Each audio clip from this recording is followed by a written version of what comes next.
Hello नमस्कार दोस्तों, आप सभी का इस क्लास में बहुत बहुत स्वागत है। तो आइए हम लोग शुरुआत करते हैं। वो है हमारा ये तीसरा हम लोग एपिसोड करने वाले हैं और बात करें तो बिहार का राजनीतिक परिचय हम लोग करने वाले हैं मैप से।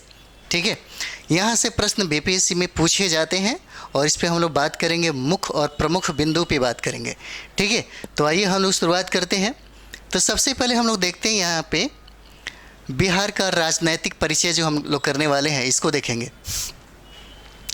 देखिए, बिहार में 38 जिला है जो सब कोई जानता है। 38 जिला है बिहार में, ठीक है। और नया जो जिला है उसका नाम है अरवल। नया जो जिला बना है उसका नाम है अरवल नाम है। और ये अरवल जो बना है ये जहानाबाद से कट के बना है। ठीक है, जहानाबाद से कट के बना है। बात करते हैं कि प्रमंडल कितना है। तो बिहार में प्रमंडलों की संख्या आपको 9 हो जाएगा। कितना होता है? तो बिहार में प्रमंडल की संख्या आपको 9 हो जाएगा, जो आप देख सकते हैं कि जिलों की संख्या 38 और नया जिला ये अरवल हो जाता है। कहता है कि अनुमंडल की संख्या कितना है। तो अनुमंडल की संख्या 101 हो जाएगा, 101 हो जाता है अनुमंडल की संख्या। और बात अगर प्रखंड की हो तो प्रखंड की संख्या 534 हो जाता है बिहार में। ये जो डिजिट है और ये संख्या है इसे आप निश्चित तौर पे याद रखेंगे, पूछा जाता है। ठीक है, और ग्राम पंचायत की संख्या अगर पूछ दी तो 8387 हो जाता है। कितना? 8387 हो जाएगा, ये ग्राम पंचायतों की संख्या है। और वार्ड की अगर बात करें तो शासन की न्यूनतम इकाई हो जाता है। ठीक है, तो देखिए, अगर हम लोग बिहार की जनसंख्या के बारे में बात करेंगे और ये जनगणना 2011 के अनुसार अगर हम लोग बात करते हैं, 2011 के अनुसार, तो देखिएगा 2011 के अनुसार बात करेंगे तो ये बिहार बीपीएससी के द्वारा बहुत बार प्रश्न पूछा गया है। ठीक है, तो देखिए बिहार की जनसंख्या यहाँ पे 10,99,99,452 हो जाता है। यानी कि टोटल देश का अगर पूछा जाए कि देश का कुल कितना प्रतिशत हो जाएगा, जो बीपीएससी ने बार बार प्रश्न पूछा है, तो 8.60% हो जाता है। ये दोनों बहुत ही वीवीआई है। अगर पूछा जाए कि जनसंख्या के दृष्टिकोण से हमारा बिहार का स्थान कितना है, तो तीसरा हो जाएगा। अगर पहला देखेंगे तो सर्वाधिक बिहार में, मतलब भारत में जो राज्य है जहाँ पे सर्वाधिक जनसंख्या निवास करती है, वो हो जाता है हमारा उत्तर प्रदेश हो जाएगा। कहाँ पे हो जाता है? तो उत्तर प्रदेश हो जाता है। और उत्तर प्रदेश के बाद आपको महाराष्ट्र का स्थान आ जाता है। ठीक है, और महाराष्ट्र के बाद आपका बिहार का स्थान आता है। इस तरह से बिहार का स्थान कितना है? तीसरा हो जाता है। अगर हम लोग क्षेत्रफल के दृष्टिकोण से देखेंगे तो बिहार का स्थान आपका 12वां हो जाएगा। याद रखिएगा, 12वां हो जाता है। कहीं कहीं 13वां लिखा रहता है, वो गलत है। अभी वर्तमान में देखेंगे तो आपको 12वां हो जाएगा। ठीक है, देश में तीसरा जनसंख्या के मामले में हो गया। और बात यहाँ पे अगर हो जाए कि लिंगानुपात के मामले में, अगर लिंगानुपात देखेंगे तो बिहार का लिंगानुपात कितना है, तो बिहार का लिंगानुपात जो है बीपीएससी ने भी बार बार पूछा है। और लिंगानुपात की अगर बात करें तो यहाँ पे 918 हो जाता है। कितना? लिंगानुपात 918 हो जाता है। और भारत में अगर सर्वाधिक लिंगानुपात की बात करेंगे तो आपका केरल हो जाएगा। लेकिन बिहार में लिंगानुपात आपका 918 हो जाता है। और बिहार में पूछा जाएगा कि सर्वाधिक लिंगानुपात वाला जिला कौन सा हो जाता है, तो ये आपका गोपालगंज हो जाएगा। कहाँ पे? तो गोपालगंज हो जाएगा। ठीक है, एक और प्रश्न है, कहता है कि दशकीय वृद्धि दर, बिहार का दशकीय वृद्धि दर जो पूछा गया है कि दशकीय वृद्धि दर कितना है, तो 25.4% हो जाता है। कितना? 25.4% हो जाएगा। बिहार का 10 सालों में जो जनसंख्या वृद्धि होता है वो पूछ रहा है।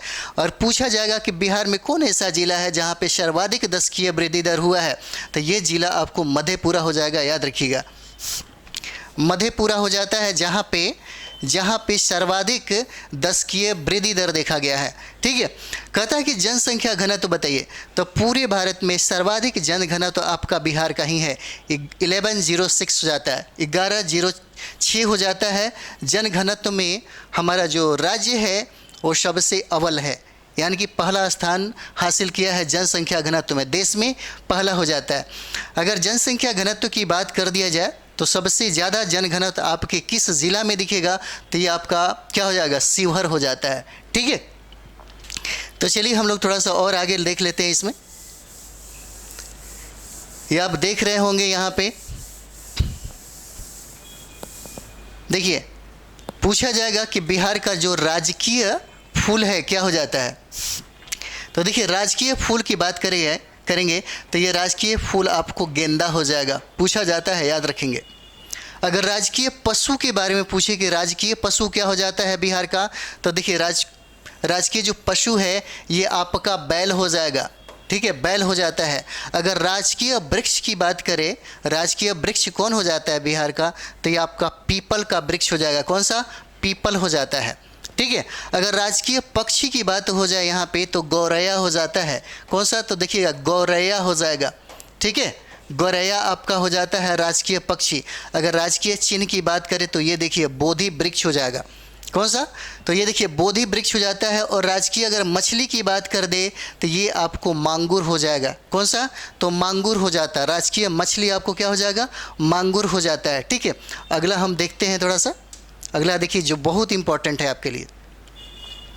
अगला देखिए बहुत इंपॉर्टेंट है, कहता है कि साक्षरता दर बताइए। तो साक्षरता दर अगर बिहार को अगर हम देखेंगे तो देखेंगे कि पूरे राज्य में सबसे पिछड़ा हुआ हमारा बिहार ही है एजुकेशन के बारे में, ठीक है। तो कितना प्रतिशत हो जाएगा? तो देखिए 61.8% हो जाता है। किसका? 61.8% हो जाएगा, साक्षरता दर हो जाता है। अगर यहाँ पे पुरुष साक्षरता की बात कर दे तो 71.2% हो जाता है। और इससे 20% नीचे हैं अभी भी महिलाएं, ठीक है। अभी भी महिलाओं की स्थिति बहुत ही अच्छी नहीं मानी जा रही है।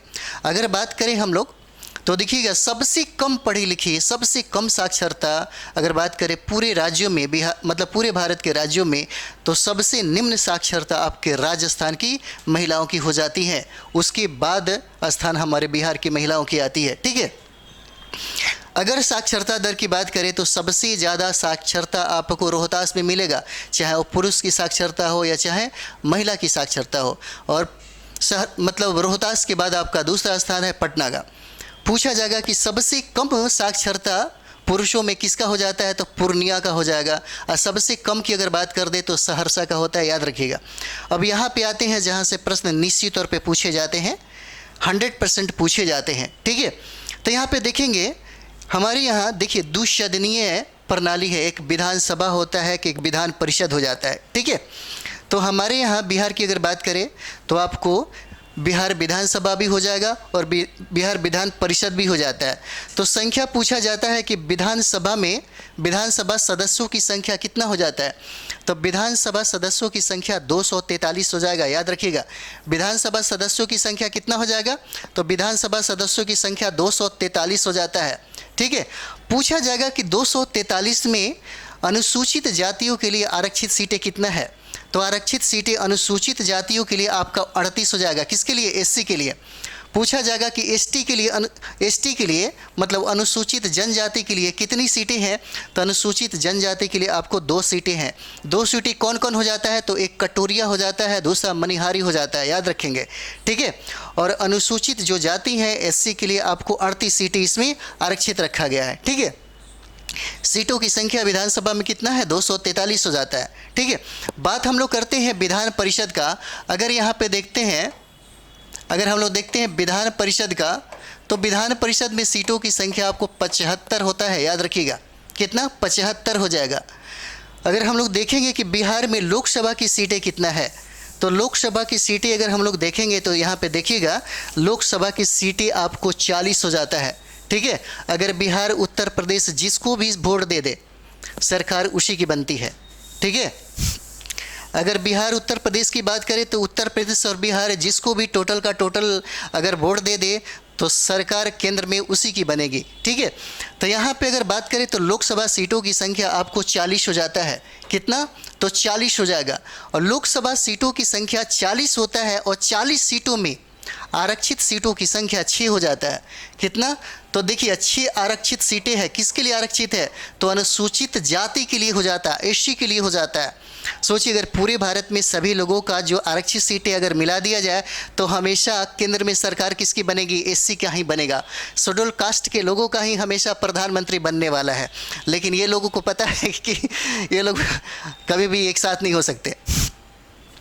तो ये 40 सीटें आपको कहाँ पे होता है, ये लोकसभा में 40 सीटें होती है और 40 सीटों में 6 आरक्षित सीटें हैं। और देखिए 6 आरक्षित सीटों में कौन कौन जिला होता है ये पूछा जा सकता है। जैसे देखेंगे हाजीपुर देखेंगे, चलिए इसको लिख लीजिए क्योंकि इंपॉर्टेंट है, ये पूछा गया है बहुत बार। तो सबसे पहले हम लोग देखेंगे ये हाजीपुर हो जाता है। और हाजीपुर का क्षेत्र देखते हैं, एक समय था कि यहाँ पे रामविलास पासवान खड़े हुए थे और उन्होंने 5 लाख वोटों से कहीं ज़्यादा वोट लेकर के भारत में अव्वल आए हुए थे। सबसे ज़्यादा इन्होंने वोट को जुटाया था और अव्वल स्थिति थी इनकी। तो यहाँ पे हो जाते, अभी देखिएगा ये लोजपा यहाँ पे अपना स्थिति बनाए हुए हैं। उसके बाद हाजीपुर के बाद हम लोग देखेंगे समस्तीपुर को। हाजीपुर के बाद देखिएगा ये समस्तीपुर भी है, समस्तीपुर ये भी आपको आरक्षित सीटें हैं। और अभी देखेंगे कि चिराग पासवान आपको जमुई से हैं, जमुई भी आपको आरक्षित सीटें हो जाती हैं। और उसके बाद हम लोग देखेंगे गोपालगंज हो जाता है, कहाँ पे, तो गोपालगंज हो जाएगा। और गोपालगंज के बाद देखेंगे यहाँ पे, तो गोपालगंज के बाद आपको सासाराम हो जाता है। और सासाराम के बाद आपको गया हो जाएगा। कौन सा, तो सासाराम हो जाता है और सासाराम के बाद आपको गया हो जाता है। इस तरीके से देखिए 3 6 हो जाता है। 6 आरक्षित सीटें हैं।